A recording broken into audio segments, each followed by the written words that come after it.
The live TV, सच सबसे आगे। Israel फिलिस्तीन युद्ध को अब 7 महीने होने वाले हैं। पहले हमने कहा था अब 7 दिन हुए हैं, फिर कहा कि 1 महीना हुआ है, 3 महीने हुए, 4 महीने हुए और अब 7 महीने पूरे हो रहा है। तबाही का अंदाज़ा आप लगा सकते हैं कि क्या हुआ होगा और क्या हो रहा होगा। लेकिन इस बीच में जो इंटरनेशनल क्रिमिनल कोर्ट है आईसीसी का एक बहुत बड़ा एक्शन होने वाला है कि इजराइल के प्रधानमंत्री नेतन्याहू के गिरफ्तारी का वारंट निकलने वाला है। और ये डिप्लोमेटिक जो लड़ाई है उसमें एक बहुत बड़ी जीत है। इसको न्यूज़ 24 ने लिखा है कि इजरायली पीएम नेतन्याहू की हो सकती है गिरफ्तारी, अंतर्राष्ट्रीय अपराध न्यायालय जारी कर सकता है गिरफ्तारी वारंट। इजरायली पीएम नेतन्याहू की हो सकती है गिरफ्तारी, ये आईसीसी का कहना है।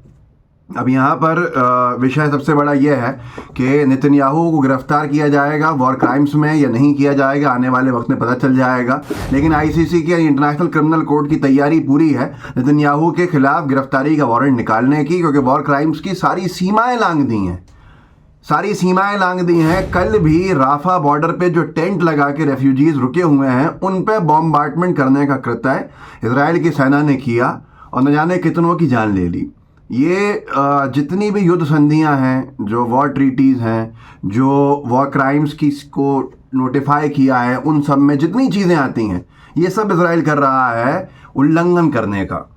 अब यहाँ पे सबसे बड़ा सपोर्ट किसका है इजराइल के पास कि इंटरनेशनल क्रिमिनल कोर्ट गिरफ्तारी की तैयारी कर रहा है नेतन्याहू जैसे वॉर क्रिमिनल की, लेकिन यूएस उसको चेतावनी दे रहा है। न्यूज़ 24 ने नीचे लिखा है कि अमेरिका ने चेतावनी देते हुए कहा अगर ऐसा हुआ तो अंजाम भुगतने को तैयार रहे अंतर्राष्ट्रीय अपराध न्यायालय। कानून से ऊपर कोई सरकार नहीं होती है, लेकिन यूएस का अहंकार यह है और इजराइल को समर्थन जो उसको देना पड़ता है, किस लिए देना पड़ता है मुझे नहीं पता और आपको मालूम होगा अच्छे से। उसके ऊपर यह कहा जा रहा है कि अगर अदालत ने, अंतर्राष्ट्रीय क्रिमिनल कोर्ट ने, अंतर्राष्ट्रीय अपराध की अदालत ने अगर ऐसा कोई एक्शन लिया नेतन्याहू के खिलाफ गिरफ्तारी का वारंट देके तो अंजाम भुगतने को तैयार रहे। आप सोचिए क्या आलम है। वो यूएस जिसने अंधा सपोर्ट करके बच्चों को मरवाने का काम किया इजराइल से, फिलिस्तीन में महिलाओं को मरवाने का काम किया गया, सब चीज़ें हुई हैं, पूरा तबाह बर्बाद कर दिया। और अब यूएस का दोस्त इजराइल फिलिस्तीन के रेफ्यूजीज जो होमलेस हैं, जो टेंट्स में रुकने को मजबूर हैं, उन पर बम बरसा रहा है। और उसके बाद भी इंटरनेशनल क्रिमिनल कोर्ट अगर कह रहा है कि वो वारंट इशू कर सकता है तो यूएस धमका रहा है उसको। आप देखिए कि ये एक लिखा है ट्वीट पे कि US Congress threatens ICC over Israel arrest warrants.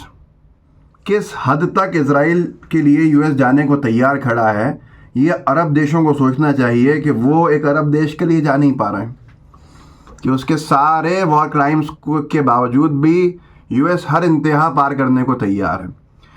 ये लॉ मेकर्स जो हैं यूएस कांग्रेस के, उन्होंने धमकाया है रिटालिएशन के लेकर कि अगर जो कोर्ट है उसने कोई भी वॉर क्राइम चार्जेस लगाए, और इसमें रिपब्लिकन और डेमोक्रेट यूएस लॉ मेकर्स ने एक ही तरह की बात कही है इंटरनेशनल क्रिमिनल कोर्ट के लिए कि अगर वो अरेस्ट वारंट्स इशू करता है इजराइल लीडर्स के लिए जो उनके रोल्स हैं जंग में, युद्ध में फ़िलिस्तीन के ख़िलाफ़, तो फिर वो अपना एक्शन जो है रिटालिएशन का लेंगे।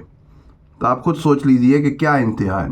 दुनिया 2 हिस्सों में बढ़ती हुई दिख रही है, पहले ही मैं कहता हूँ, जहाँ पर यूएस पूरी तरह से बचाने के लिए इजराइल को कूद रहा है, वहीं पर चाइना की लॉबी के साथ मीटिंग हुई है किसकी, हमास की, और दूसरा ग्रुप जो फतह है उसकी भी। अल जज़ीरा ने उसको लिखा है कि rival Palestinian groups Fatah and Hamas meet in China.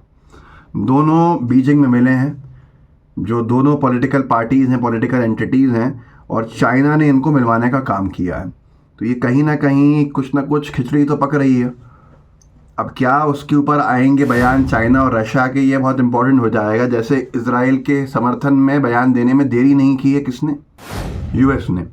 अब फ़लस्तीन की तरफ से कौन बयान देगा, ये चाइना की मीटिंग क्या रंग लाएगी, ये आगे पता चलेगा।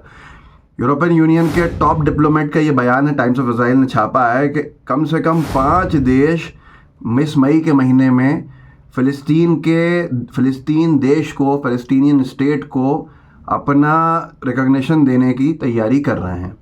इसमें स्पेन है, आयरलैंड है, बेल्जियम है, स्लोवेनिया है, माल्टा है। ये ईयू की तरफ से खुलासा किया गया है कि ये देश फ़िलिस्तीन को रिकॉग्नाइज़ करने वाले हैं इसी महीने में। तो मैं वही कह रहा हूँ कि दो हिस्सों में जो दुनिया बंटती हुई दिख रही है, एक हिस्सा जो है यूएस का, उसको हमेशा याद रखा जाएगा कि वो एक जुल्म करने वाले जालिम देश के साथ, जालिम सरकार के समर्थन में खड़े रहे। समर्थन तो छोड़िए, बल्कि बच्चों को मारने वाले हत्यारे, वॉर क्रिमिनल्स जो हैं, उनका साथ देके उनको प्रोटेक्ट करने का काम हमेशा करते रहे। ये इतिहास के पन्नों में दर्ज है। बहुत जल्दी इंटरनेशनल क्रिमिनल कोर्ट वारंट जारी कर सकता है नेतन्याहू की गिरफ्तारी का, और नेतन्याहू की गिरफ्तारी सीधे तौर के ऊपर उन तमाम पे तमाचा होगा जो कहीं ना कहीं नरसंहार के समर्थन में खड़े हुए हैं। गिरफ्तारी होगी नहीं होगी, पर ये एक डिप्लोमेटिक बहुत बड़ी जीत होगी, अरेस्ट वारंट का इशू होना इंटरनेशनल क्रिमिनल कोर्ट का। तो ये आने वाले वक्त में पता चलेगा कि क्या होने वाला है, क्या नहीं होने वाला। जुल्म की सारी इंतहा, सारी हदें पार कर दी इजराइल ने, कि जो ये एक सप्रेस न्यूज़ करके उसने डाला भी, वीडियो में ही दिखा सकता क्योंकि हिंसक है, कि इजराइल ने एक फायर बॉम्ब जो है वो फेंका, जो टेंट्स का ग्रुप था जिसके अंदर बहुत से लोग राफा शहर में जो डिस्प्लेस हुए हैं फ़लस्तीन के, गाज़ा के, वो रह रहे थे। अब ये साफ दिखा रहा है कि इजराइल ऐसे लोगों को ज़िंदा जलाने के ऊपर उतारू है। इसमें अगर आप वीडियो जाके देखेंगे किसी ट्विटर वगैरह पे, तो आपको आवाज़ें चीख की सुनाई देंगी। इतना जुल्म की इस हद तक जाना, और उसके बाद जब इंटरनेशनल क्रिमिनल कोर्ट तैयारी कर रहा है अरेस्ट वारंट जारी करने की नेतन्याहू के खिलाफ, तो ऐसे में अमेरिका का एकदम समर्थन में आ जाना, चुनाव छोड़ के अपने, जो बाइडेन प्रशासन हो या यूएस कांग्रेस हो, सब के सब एक नरसंहार करने वालों के अगर समर्थन में खड़े हैं, तो हम इंसानियत की क्या आज बात करें, और हम क्या देखेंगे कहाँ जा रहा है दुनिया का वो तमाम वर्ग जिसको प्रबुद्ध वर्ग कहा जाता था, इंटेलेक्चुअल वर्ग जो ग्रुप कहा जाता था। इस वीडियो को आगे बढ़ाइएगा, लोगों को आप जागरूक कर सकते हैं, कीजिए। व्हाट्सएप ग्रुप्स होंगे आपके पास, फेसबुक, सोशल मीडिया के दूसरे अकाउंट्स होंगे, उन प्लेटफॉर्म्स पर अगर शेयर करें, ज़रूर शेयर कीजिए ताकि आपके साथियों तक ये पहुंच सके और लोग जागरूक हो सकें। जब लोग जागरूक होंगे तो बहुत से लोग शायद आवाज़ उठाएं, तो उनकी आवाज़ आगे तक जाए, और वो आवाज़ उठाने की हमारी मेहनत है कि कलेक्टिव वॉइस और कलेक्टिव अप्रोच जो है वो पहुँचे। तो इस वीडियो को आगे बढ़ाइएगा, लोगों को जागरूक ज़रूर कीजिएगा। जय हिंद, जय भारत। द लाइव टीवी, सच सबसे आगे।